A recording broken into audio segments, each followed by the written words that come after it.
Bienvenidos al repaso de la lección de la Escuela Sabática con la Voz de la Esperanza. Te agradecemos por acompañarnos, sea que estés viendo este estudio por televisión, por Facebook o por YouTube. Estaremos estudiando la lección número 12 del primer trimestre del 2021 para el 20 de marzo. Y su título, El deseado de todas las gentes. ¡Qué hermoso! Propicio el título, así como el libro escrito por Elena G. de White. Así es. Es interesante, hermanos, que ese título es el mismo que se usa en el profeta o por el profeta Ageo para denominar a Cristo Jesús. Pero el versículo de esta semana se encuentra en Isaías capítulo 60 versículo 3 y dice así: y andarán las naciones a tu luz y los reyes al resplandor de tu nacimiento. Este versículo, Omar, nos da a entender que el reflejo del carácter divino, en realidad, junto con las manifiestas bendiciones que el cielo habría derramado sobre su pueblo, hubieran atraído a los gentiles, ¿no es cierto?, a Israel, y los hubieran convencido a la superioridad y el poder de Jehová. Sí. Pero se fueron por la tangente en eso. Claro, bueno, en la providencia de Dios, esta promesa ha de cumplirse en la iglesia, en nuestros días también. La gloria de Dios revelada en su pueblo y en su iglesia no solo atraerá a los humildes, sino también a los grandes hombres de la tierra. Pensemos en esto. Aún los reyes serán atraídos a los raudales de luz que emanan de Dios. Eso es tremendo. La sierva del Señor dice en el libro de Fe y Obras que debemos aprender en la escuela de Cristo. Solo su justicia puede darnos derecho a una de las bendiciones del pacto de la gracia. Durante mucho tiempo hemos deseado y procurado obtener esas bendiciones, pero no las hemos recibido porque hemos fomentado la idea de que podríamos hacer algo para hacernos dignos de ellas. No hemos apartado la vista de nosotros mismos, ni creído que Jesús es un Salvador viviente. Cuando confiemos plenamente en Dios, cuando descansemos sobre los méritos de Jesús como en un Salvador que perdona los pecados, recibiremos toda la ayuda que podamos desear. Al detenernos a pensar en estas palabras, nos alarmamos. ¿Qué es lo que causa la separación entre nosotros y Dios? Bueno, sí, en Isaías capítulo 59 y 2, versículo 2, explica que nuestras iniquidades han hecho división entre nosotros y Dios. Se ha cortado esa relación, esa comunicación. Gracias por su Hijo amado, Cristo Jesús. Amén. Y en otras versiones dice que nuestras maldades se han convertido en barreras, así es, dice, entre Dios y nosotros. Interesante eso, Omar, porque ¿qué barreras estamos nosotros poniendo para que Dios no haga su obra en nuestras vidas? Tenemos que hacer un autoanálisis todos los días antes de acostarnos y ver de qué manera yo tronqué los planes divinos en mi vida. Ay, tremendo esto. Ahora pasemos a la lección del día domingo 14 de marzo. Se titula Los efectos del pecado. En Isaías capítulo 59, 1 es como que el pueblo le pregunta a Dios y dice: ¿por qué pedimos que la mano del Señor nos salve, pero Él no nos salva? ¿Por qué clamamos a Él, pero Él no escucha? Muchos israelitas atribuían las dificultades que acosaban a la nación y a la incapacidad de Dios para liberarlos. Habían llegado a tener una concepción de Dios similar a la que los paganos tenían, ¿no es cierto?, de sus propios dioses. triste porque a ellos les parecía que Jehová era como una deidad local. Interesantes. El pensar de que el poder de Jehová era limitado y que al parecer no podía ni siquiera protegerlos de los dioses y de los ejércitos de las naciones circunvecinas. Culpaban a Dios de todas sus aflicciones. Así que en este pasaje el Señor responde a esas cavilaciones, a esas angustias del pueblo. Les dice que la culpa no está en Jehová, sino en ellos. Dios sigue siendo bueno y fuerte. Su brazo aún es poderoso y su oído todavía está atento al clamor de sus hijos. Puede ayudarlos y lo hará una vez que los impedimentos hayan sido eliminados. Bueno, sí, ese es el factor. Los impedimentos hayan sido eliminados.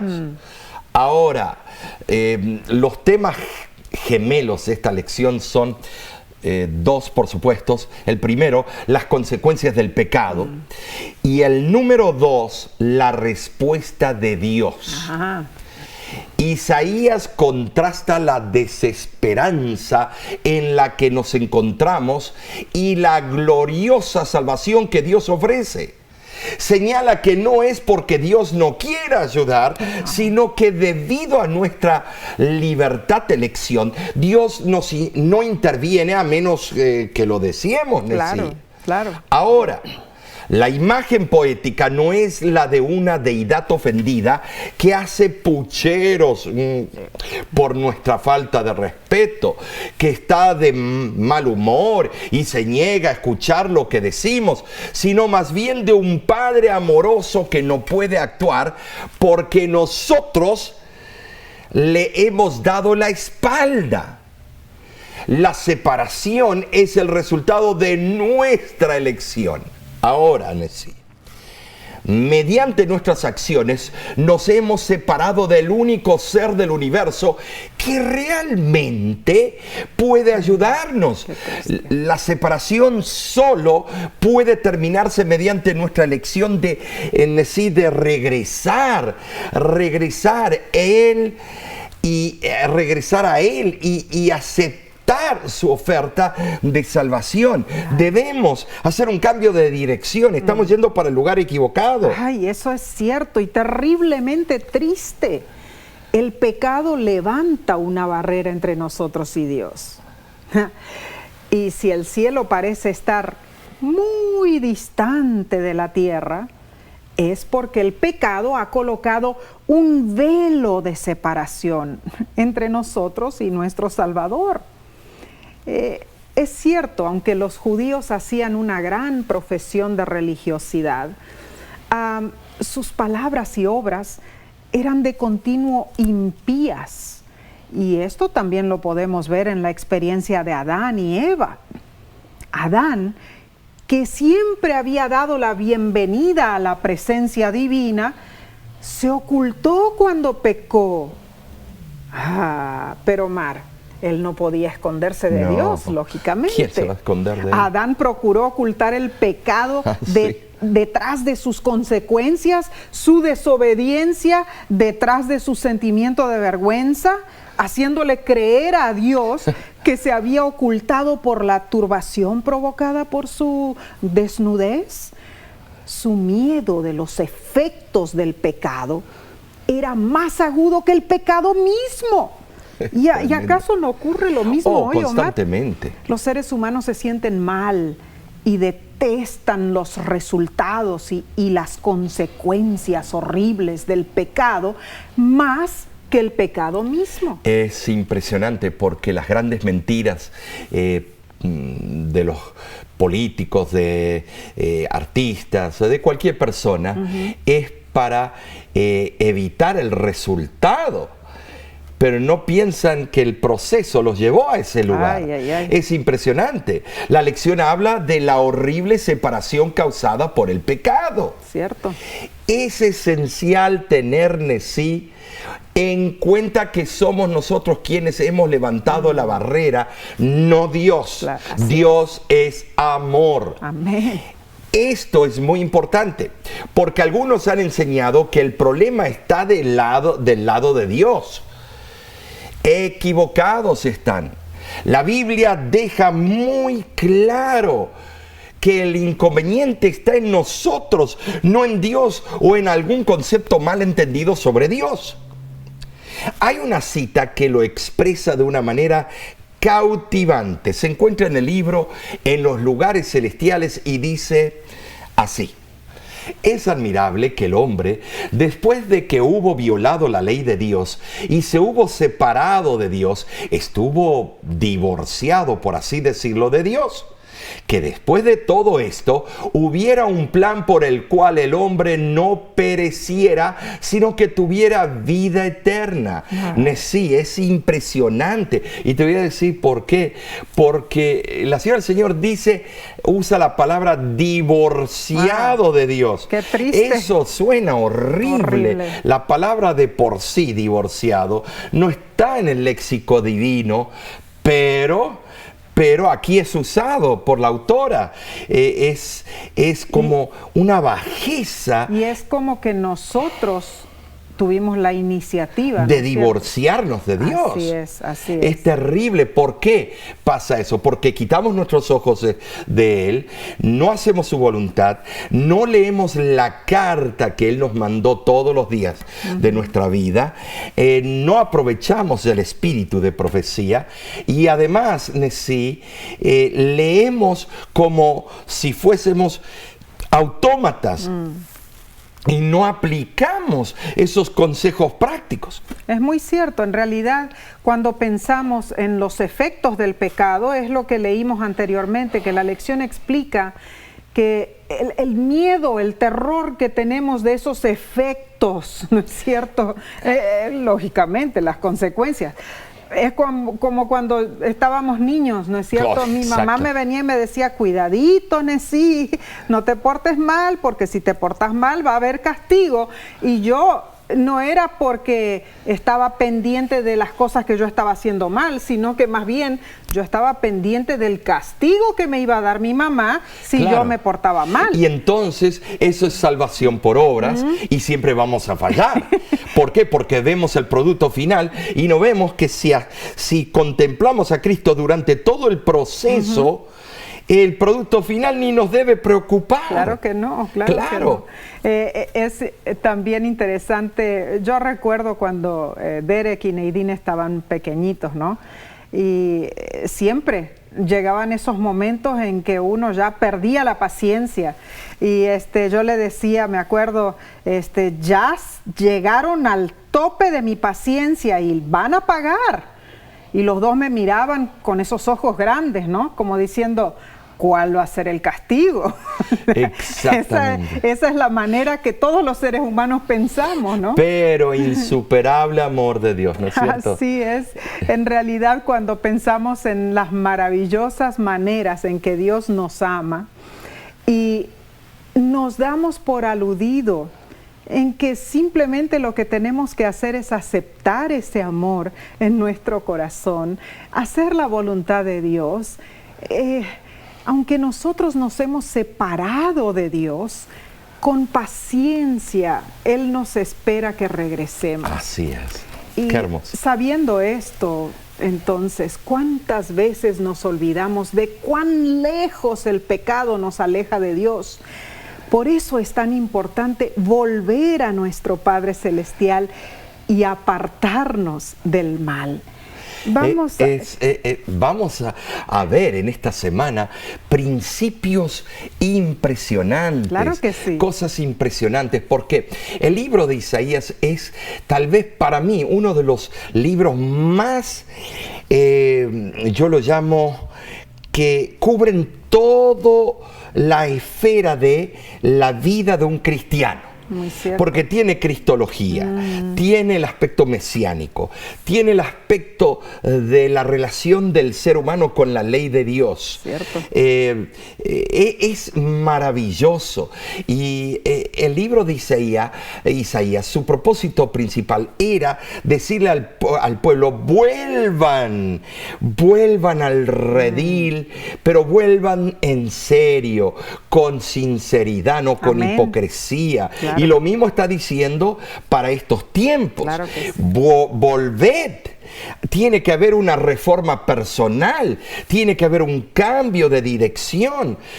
Tienen que ustedes contemplar al que primero los amó y entonces ustedes van a saber cómo amar. Tremendo. Es tremendo. impresionante. Vamos a entonces a pasar a la lección del día lunes, pero antes vamos a tomar unos segundos de receso. No te vayas, enseguida volvemos.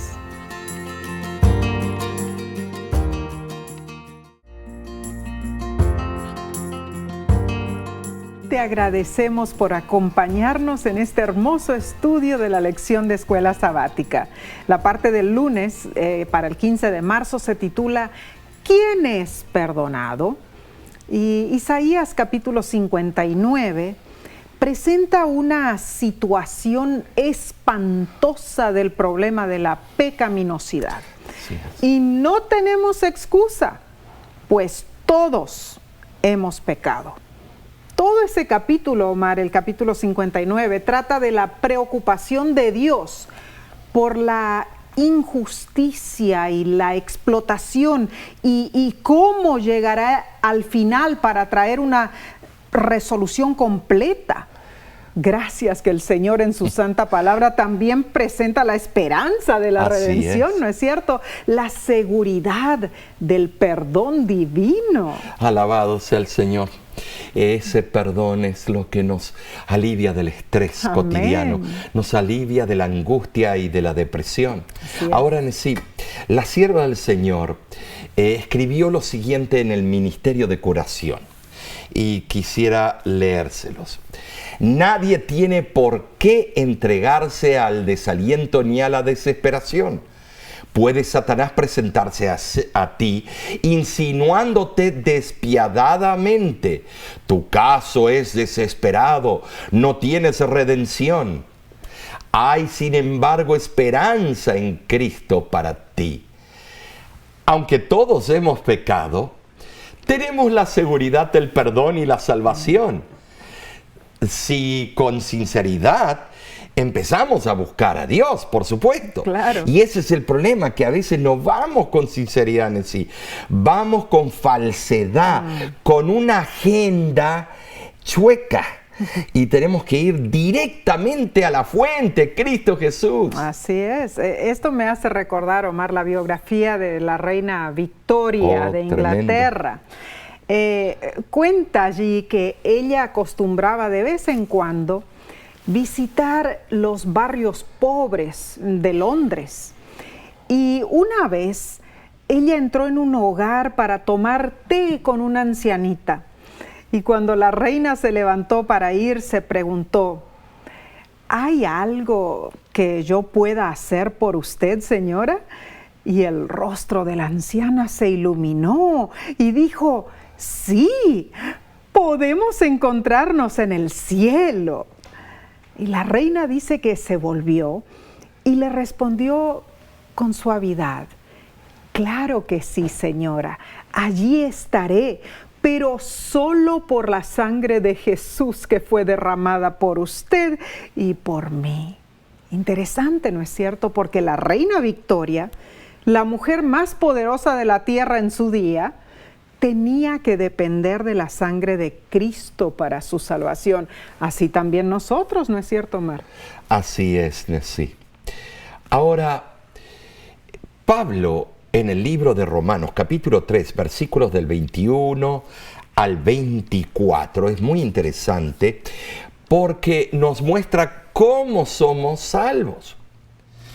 Y se lee así: pero ahora, aparte de la ley, se ha manifestado la justicia de Dios, testificada por la ley y por los profetas, La justicia de Dios por medio de la fe en Jesucristo, para todos los que creen en Él, porque no hay diferencia por cuanto todos pecaron y están destituidos de la gloria de Dios, siendo justificados gratuitamente por su gracia, mediante la redención que es en Cristo Jesús. Ahora, Nesit, te das cuenta que por la ley y el testimonio, eso también lo encontramos en Isaías 8:20. Claro. A la ley y al testimonio, si no hablaren conforme esto, es que no les ha amanecido, o sea, no hay verdad en ellos. Muy cierto. En estos versículos Pablo presenta la necesidad universal que hay de justificación. Aunque la justicia de Dios se había revelado hasta cierto punto en el Antiguo Testamento, la manifestación plena de la justicia divina vino con la persona física de Cristo en la cruz del Calvario. Pablo también cita a Habacuc 2:4, el justo por la fe vivirá. A través de toda la epístola, constantemente, él recurre al Antiguo Testamento para confirmar su tesis de que la justificación es por la fe. Sí, lo encontramos, la justificación por la fe en el Antiguo Testamento y el Nuevo. Aquellos que quieren descartar el Antiguo no saben que todo el proceso de la salvación comenzó en el Antiguo. Claro. Ahora, el propósito central de la ley de ceremonias y sacrificios era enseñar que un hombre podía ser justificado no por su obediencia a la ley moral, sino por la fe en el Redentor venidero. Amén. Y eso es importante porque ellos lo tomaron con lupa, todos los detallitos, y no se daban cuenta que esos detallitos o detalles grandes apuntaban a la venida del Mesías, al porvenir. Era una sombra de lo verdadero. Ahora, la verdad es que somos juzgados por nuestras obras, pero nunca pensando que las obras nos van a salvar. Es importante la ley, pero el propósito de la ley en este mundo de pecado no es salvar de por sí sola, sino mostrar el pecado. Bien lo explica Santiago, capítulo 2, versículo 18. Tú tienes fe y yo tengo obras. Muéstrame tu fe sin tus obras y yo te mostraré mi fe por mis obras. Así es, Nesit. El libro de Santiago es punzante, es directo al punto. No era un filósofo, era un hombre sencillo, lo más probable pescador, que fue el autor. Y no iba con rodeos. Fue odiado por algunos grandes reformadores. ¿Por qué? Porque pensaba que el libro de Santiago iba en contra de los escritos de Pablo, pero estaban los dos complementándose en forma perfecta. Así es. La fe y las buenas obras deben ir mano a mano para aliviar la aflicción de los seres humanos. Así es. Solo así serán hechos idóneos para glorificar a Dios y ser salvos en su segunda venida. Amén. El autor de la lección pone hincapié en esta verdad cuando dice que las obras son una expresión externa, la manifestación humana de una fe salvadora. Por lo tanto, una verdadera experiencia cristiana es aquella en la que la fe se expresa en un compromiso diario. ¿Con quién? Con el Señor, que a su vez se revela mediante la obediencia a la ley. En el juicio, hermanos, amigos que me escuchan, Dios se vale de las obras como evidencias para sus criaturas que no pueden leer los pensamientos de fe como Él. Ahora, parece una contradicción, pero no lo es, Nesí. Las obras de Cristo en nosotros va a ser todo lo que necesitamos, pero tenemos que abrir el corazón y el picaporte, la manija de la puerta está adentro, no está por fuera. Jesús no fuerza su entrada, no es un dictador, nosotros tenemos que ir y abrir la puerta. Profundo pensamiento en realidad, Omar, con el cual lógicamente yo estoy muy de acuerdo. Y me gustaría compartir esta hermosa cita que se encuentra en el Conflicto de los Siglos y dice lo siguiente: La fe viene únicamente de Jesucristo y nos es prometida y dada gratuitamente. Oh hombre, represéntate a Cristo y considera cómo Dios te muestra en Él su misericordia, sin ningún mérito de tu parte. Saca de esta imagen de su gracia la fe y la certidumbre de que todos tus pecados te están perdonados. Esto no lo pueden producir las obras. De la sangre, de las llagas, de la misma muerte de Cristo es de donde emana esa fe que brota en el corazón. Esta es una verdad maravillosa. Impresionante esta Claro, cita. es tremendo como nos hace pensar esta escritora, Omar. Y cuando vemos la función maravillosa del perdón de Dios y la justicia de Dios a través de su gracia, de su muerte, de su sangre, qué poderoso es impresionante. Es nuestro Padre Celestial. Y vamos entonces a pasar al día martes, Omar, para el 16 de marzo. Así es. Lleva por título Llamado Universal. La lección nos pregunta de qué habla Isaías 61 y versículo 2. ¿Qué principio ves que obra allí que se manifiesta en toda la Biblia, en toda la palabra de Dios? ¿Qué esperanza ofrece? Ahora, leamos ese texto y dice: levántate y resplandece. ¡Ay, qué hermoso! Me hace temblar este versículo. Porque ha llegado tu luz y la gloria del Señor ha resplandecido sobre ti, sobre ti. Amén. Porque aquí que las tinieblas cubrirán la tierra y la oscuridad los pueblos. Pero sobre ti resplandecerá el Señor y sobre ti será vista su gloria. Elena de White define ese llamado al usar la imagen de levantarse y resplandecer en un mensaje poderoso en el libro El Cristo Triunfante, página 360. Y lo leo. Si alguna vez hubo un tiempo en la historia de los adventistas cuando deberían levantarse y brillar, ese tiempo es ahora. A ninguna voz se le debiera impedir proclamar el mensaje del tercer ángel. Que nadie, por temor de perder prestigio en el mundo, oscurezca un solo rayo de la luz que proviene de la fuente de toda luz. Se requiere valor moral para hacer la obra de Dios en estos días. Y sí, cuán cierta esta cita.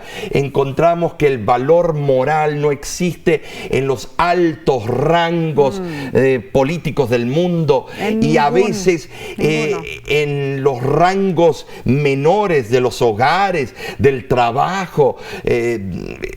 No existe ese rango, ese valor moral. ¿Por qué? Porque si existiera, cuántas cosas cambiarían. Sí. Y no queremos cambiar el status quo. Queremos seguir haciendo la misma rutina de las mentiras mundanales. Y ya tiene que cambiar eso. Cristo viene pronto. Amén. ¿Qué dice entonces? Levántate y resplandece, dice el versículo. La palabra levantarse significa ponerse de pie, destacarse, ser reconocido, ascender. Eso significa que se espera que nosotros actuemos físicamente, ¿no es cierto? Levantarse también significa avanzar al siguiente nivel, un nivel más elevado. ¿Hemos avanzado tú y yo a un nivel superior? Vivimos en un mundo reducido a la punta de nuestros dedos. Laptops, tabletas, Wi-Fi, Bluetooth, Facebook, Twitter. Este desempeño en suma alta velocidad de tecnología, ¿acaso indica que la humanidad está alcanzando un nivel más elevado de civilización? Algunos dicen que sí, pero en medio de tanto avance en el conocimiento y en la comunicación, hay una una oscuridad que es repulsiva y atemorizante. Una oscuridad que sobrepasa la nacionalidad, sobrepasa el grupo etario, sobrepasa la cultura y la profesión. Una oscuridad que desafía nuestra humanidad, disminuye nuestra espiritualidad, especialmente la de aquellos que llevan el nombre de cristianos o adventistas del séptimo día. Es cierto, Nancy. ¿Y de qué oscuridad te estamos hablando? Considera el mundo a tu alrededor. Considera, tu iglesia. Examina tu lugar de trabajo. Inspecciona tu propia casa, tu escuela y tu comunidad. ¿Hay oscuridad en alguno de esos lugares? Claro que sí. Hay oscuridad, tinieblas degradantes, sombras tenebrosas. A nosotros, Nesí, que vivimos en un mundo de tinieblas, se nos hace el llamado a levantarnos y a resplandecer. Importantísimo desafío, Omar. Claro. Y la lección en realidad nos insta a comparar esta invitación con la promesa del pacto de Dios, ¿no es cierto? Sí. El pacto que Dios hizo a Abraham en Génesis capítulo 12, versículos 2 y 3, donde dice: y haré de ti una nación grande, y bendecirte he, y engrandeceré tu nombre, y serás bendición. Y bendeciré a los que te bendijeren, y a los que te maldijeren maldeciré, y serán benditas en ti todas las familias de la tierra. Aquí vemos, Omar, increíble, cómo Dios eligió a Abraham. Así es. No era perfecto él, ¿no? Pero lo eligió para que fuera el conducto que trajera testimonio, para que toda la tierra fuera bendecida. Y eso es claro, Nesí. Y lo vemos en el libro de Isaías. Claro. Es muy claro. Cierto es. Con su invitación directa, vemos que instó al pueblo a actuar y a volver a ser la luz del mundo.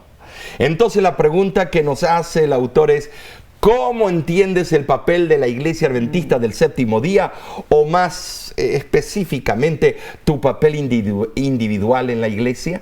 Ay, Omar. Si somos en realidad atentos a esa invitación de Dios de levantarnos y resplandecer, no vamos a estar en nuestra iglesia sentados en una banca esperando que nos prediquen en la iglesia. Calentando bancos. No. O sea, hay bancas. algo que necesitamos hacer. Hay algo que debe ser nuestra responsabilidad. Una iniciativa. Una iniciativa, muy cierto lo dices. Pero solo porque lo da Cristo. Deben nacer Claro, de adentro, de adentro ¿no es cierto? para afuera. Pero cómo nace de adentro es porque Cristo pone esa necesidad en nosotros. Exactamente. ¿no es cierto? Siempre la iniciativa es divina. La iniciativa es de Dios. Porque para los seres humanos nuestra iniciativa es hacia el mal. Es cierto. Pero si Cristo con nosotros, ¿quién contra nosotros? Es tremendo. Entonces, si Jesús en realidad está llamando a nuestro corazón y nos dice: tú tienes que cambiar, tú tienes que hacer algo para que otros conozcan el plan de salvación, entonces, ¿qué vamos a hacer nosotros? ¿Darle oído sordo? No. Levantarnos, brillar, porque ha venido nuestra luz y la gloria del Señor ha nacido sobre todos nosotros. No tenemos tiempo para perder.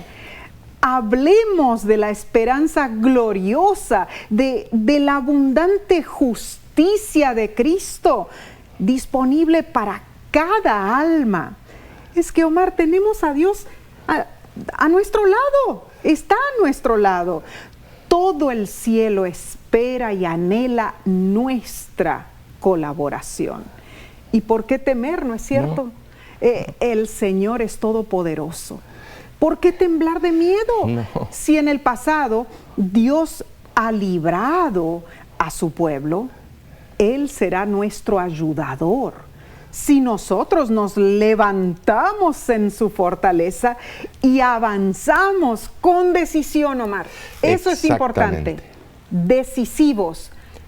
Cuando pensamos y decidimos hoy, yo quiero levantarme, yo quiero resplandecer, y pensamos en formas de cómo hacerlo. Tenemos que tener la iniciativa de abrir la puerta. Una vez que abrimos la puerta, entonces tenemos que actuar. Claro. Pero en el proceso, todo el proceso está Cristo. Claro que sí. En el proceso de justificación, santificación y glorificación. Debemos entender que Cristo es la esencia en todo aspecto del proceso. Amén. La ley de Dios nos muestra nuestra condición pecaminosa y cuán faltos estamos delante del Código Penal y la necesidad de restitución. Entonces nos damos cuenta que solo no podemos hacer nada, no. Que es Cristo el que hace todo en nosotros. Amén. Tenemos que entrar en una relación de amor con Gloria a Cristo. Dios. Así que con Cristo, levántate y resplandece. Pasaremos ahora al día miércoles, pero antes haremos una corta pausa. Quédate con nosotros, volvemos enseguida.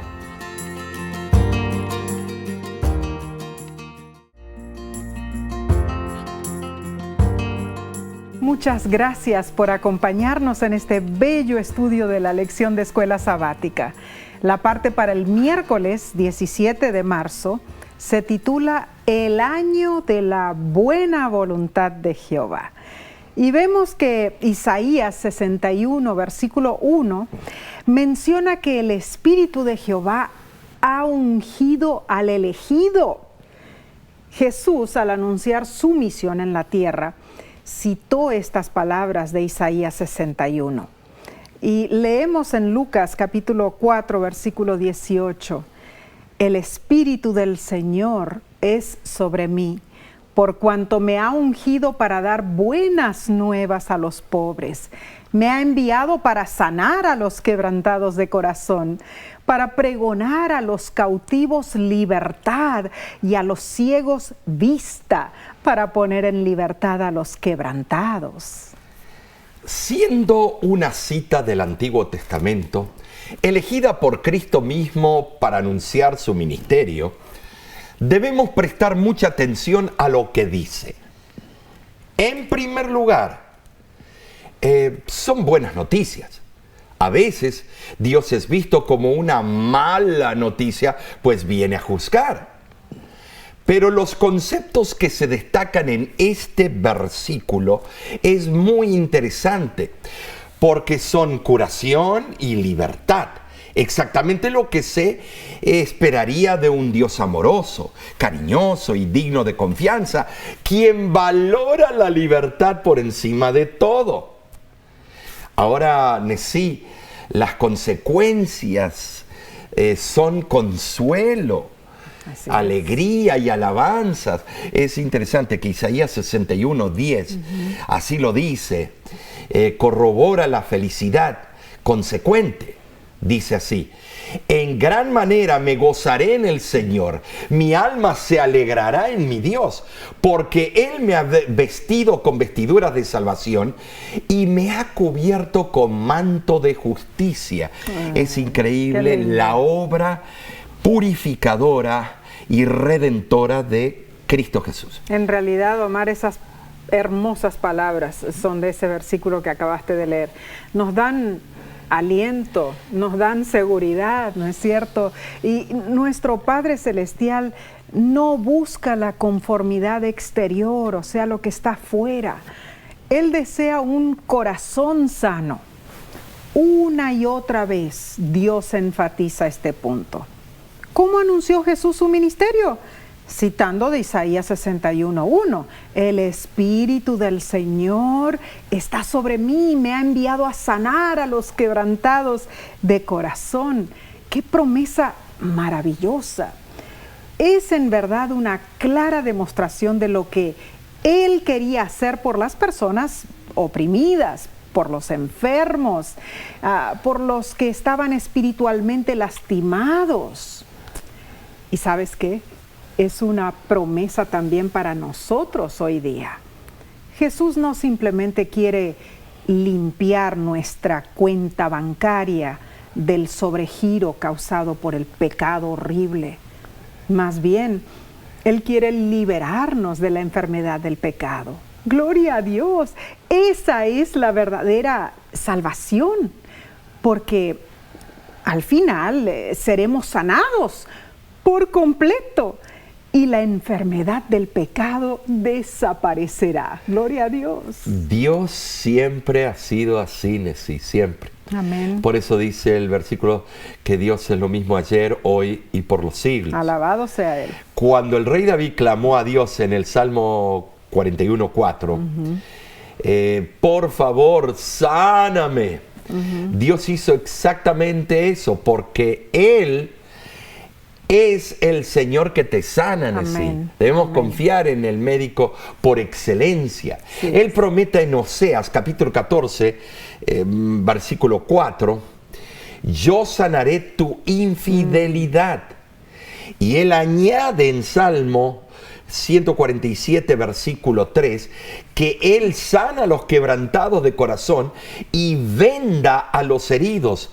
En la profecía del Mesías sanador resuenan las palabras también de Isaías, capítulo 53, versículo 5, Nesí. Él fue herido por nuestras transgresiones, molido por nuestros pecados. El castigo que nos trajo paz fue sobre Él, y por sus heridas fuimos nosotros sanados. Para los que temen su nombre, nacerá el sol de justicia, y en sus alas traerá salud. Así lo dice Malaquías capítulo 4, versículo 2. Cierto. No hay duda al respecto, no hay duda. El pecado es una terrible enfermedad del alma y Dios es el único que puede sanar, curarnos. Alabado. Nadie más. Alabado. Las obras personales no podemos ser salvos por obras personales. Cristo es la solución. Amén, es el único que nos puede traer esa solución y gracias a Él por su misericordia. Ahora, vamos a un ejemplo. Imagina que estás enfermo, quizá ni siquiera lo sepas. Hay muchas enfermedades terribles en nuestro mundo hoy, a pesar de todos los adelantos médicos, ¿verdad? Bien hemos visto cómo el COVID-19 ha arrasado con las vidas de millones de personas. Pero digamos que el médico te diagnostica con un serio problema de salud. Entonces, ¿tú qué haces? ¿Lo ignoras y esperas que desaparezca? ¿Finges que no pasa nada? ¿O vas a aquel que puede tratarte y curarte? Es obvio, ¿verdad? Así también cuando se trata de nuestra enfermedad espiritual, debemos acatarnos a los consejos divinos. En vez de alejarnos de Dios, el único que promete sanarnos, debemos ser agradecidos a Dios por sus bendiciones. Pero la lección nos lleva a entender algo muy importante, Omar. Menciona el año de la buena voluntad de Jehová, como lo menciona allí en Isaías 61:2, ¿no? ¿Qué significa esto, Omar? Bueno, el año, para serte sincero, todos los años debiera ser iguales. Pero este era especial. Este es especial. Dios ordenaba a los israelitas proclamar la libertad en el año 50, empezaba en el año 49. Era el jubileo, como vemos en Levíticos 25:10, Nesí. Muy importante. Algunos usan los años de jubileo para sacar las fechas desde el primer año de jubileo que fue contado hacia atrás para saber cuándo entró el pecado. Y otros usan los jubileos para tener una cronología exacta de la historia de Israel. Interesante. En ese año, los que habían tenido que vender sus tierras o convertirse en esclavos para sobrevivir en tiempos difíciles, podían volver a reclamar sus tierras y su libertad. ¡Wow! Tremendo. Cada 50 años, 49 años a 50 años. La historia habla de algunos antiguos reyes de Mesopotamia que solían promover la benevolencia social al proclamar la exhibición de las deudas durante los primeros años de sus reinados. O sea que también ellos tenían años de jubileo, pero a su manera. En Estados Unidos de América, el presidente de la nación también puede extender perdón a personas que están encarceladas o tienen problemas con la ley, como lo hemos visto recientemente. Pero eso es libertad humana. Lo que vemos en el ministerio de Jesús va más allá, es trascendente. No solo pregona libertad a los cautivos, pues además venda a los quebrantados de corazón y sí, consuela a los que lloran y los restaura. Es una obra magnífica. Hermoso, en verdad. Es una póliza de seguros de vida. Claro. El libro Ministerio de Curación corrobora el ministerio de Jesús diciendo: el evangelio que enseñó fue un mensaje de vida espiritual y de restauración física. La salvación del pecado y la curación de la enfermedad iban enlazadas. ¡Ah! Tremendo, Omar. Entonces, las dos cosas fueron parte del ministerio de Jesús, ¿no Era es algo cierto? intrínseco, algo que no se puede sacar uno del otro. O sea, para salvarnos del pecado, Él tiene que curarnos de la enfermedad del pecado, ¿verdad? Precioso. Tiene sentido. Pero ahora entonces vayamos a la lección, al estudio del día jueves, a 18 de marzo. Lleva por título El día de venganza del Dios nuestro. Esto tiene diferente sentido. Ya un tono diferente. Interesante esto, Nesí, y te voy a decir por qué. Porque también se ve que Dios es un Dios serio.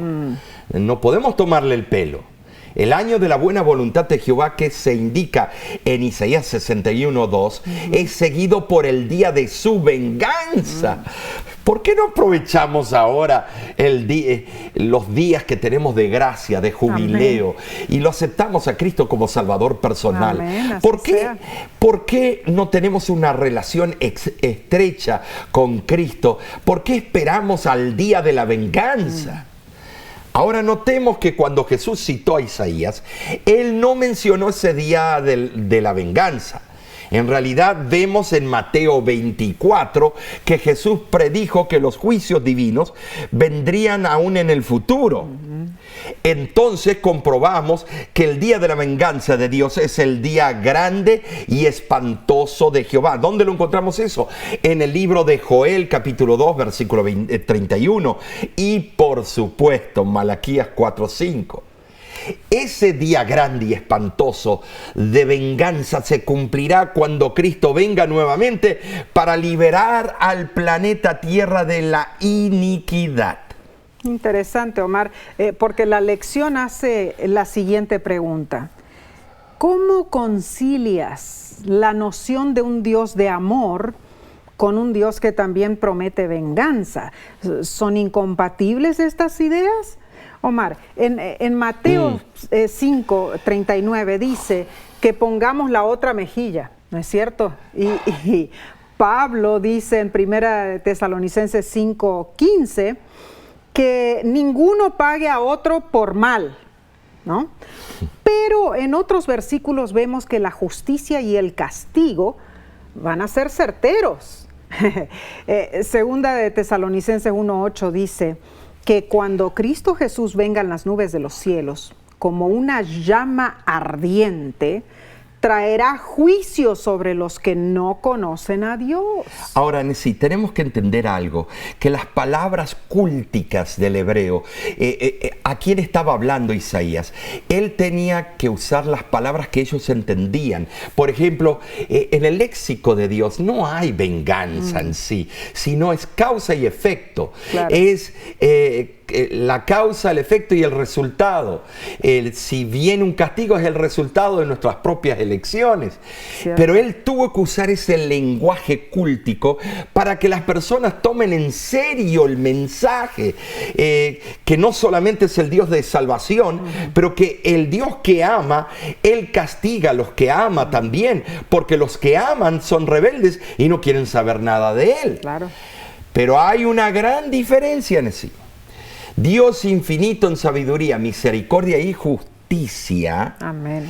Es el autor vemos el autor de la salvación. Es aquel que, a pesar de que Él va a castigar nuestras falacias si no las confesamos y cambiamos nuestros errores cometidos adrede, va a haber un momento de que Él va a tener que tomar las riendas.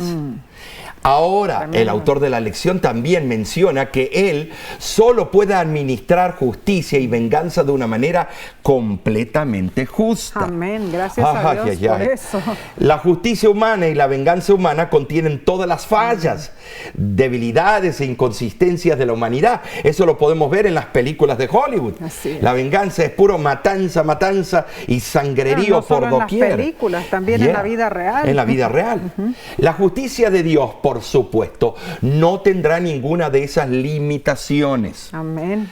Pero una cosa es cierta, el día de la venganza llegará para todos los impíos, los impíos. los que no quisieron dar su brazo a torcer. Wow. El libro Fe y Obras, página 33, dice: el día de la venganza de Dios vendrá. Será el día del furor de su ira. ¿Quién soportará el día de su venida? Los hombres han endurecido su corazón contra el Espíritu de Dios, pero las flechas de su ira penetrarán donde los dardos de la convicción no pudieron. Antes de mucho, Dios se levantará para ocuparse del pecador. El falso pastor protegerá al transgresor en ese día. ¿Hallará excusa el que se unió a la multitud en la senda de la desobediencia? ¿La popularidad o la cantidad harán inocente a alguien? Estas son preguntas que los negligentes e indiferentes deberían considerar y responder por sí mismos.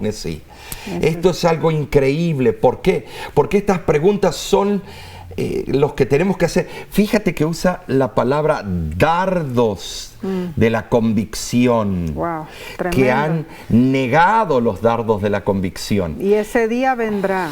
Y todos nosotros, ¿cómo estaremos? ¿En pie? ¿Firmes delante de nuestro Padre Celestial? La lección termina diciendo y resumiendo, dice: Dios purifica una sociedad injusta, quitando a los rebeldes y restaurando al remanente que se aleja de los pecados que los ha separado de Dios. Ahí está la importancia, alejarnos de esos pecados que nos separaron de Dios. Pero que no queremos muchas veces, queremos el gustito que permanezca. A Dios lo sacamos de un cajoncito una vez a la semana, y entonces a veces, si somos adventistas como 7-Eleven, el séptimo día a las 11 de la mañana, y lo sacamos a Dios y ¡ay, te amamos! Después lo volvemos a poner porque el resto de la semana queremos hacer lo que se nos dé la gana. Que Dios nos libre de esa Ahora, frialdad. nuestro Padre amante nos llama a disfrutar del tiempo aceptable de Dios, que es proclamado y provisto por Cristo Jesús, el deseado de todas las gentes, ¿no es cierto? Amén. Para que andemos en la luz y el resplandor de nuestro Salvador. Esto es importantísimo, Nesí. No tenemos que buscar a Dios solamente cuando lo necesitamos una vez a la semana, o una vez cada 6 meses, o cada Pascua, o cada funeral. O cuando vengan las pruebas. O cuando vengan las pruebas. Sí. Es el momento ahora de hacer una entrega certera al Maestro, ¿no es cierto? Todos debemos hacerlo. Todos. Es el día de Jehová. Mañana tú no eres dueño. Tú eres dueño del presente. Amén. Tú eres dueño del mismo instante que estás viviendo. Tú eres dueño de la decisión que hagas en este momento, porque el mañana el único que lo sabe es Dios. Ahora, estimado hermano, el Señor te está llamando. El Señor dice, esta lección, que sea una lección práctica para tu corazón y el de tu familia y todos nosotros, y saquemos una lección de salvación, que nos consagremos a la voz de Cristo. Bueno, el título de la lección de la próxima semana, Nesí, es ¿cuál? El nuevo nacimiento del planeta Tierra. Precioso. ¿Cómo? El nuevo nacimiento del planeta Wow. Tierra. ¡Qué maravillosa lección! Te esperamos por este mismo medio la próxima semana. Y de nuestra parte y la voz de la esperanza, que Dios te bendiga.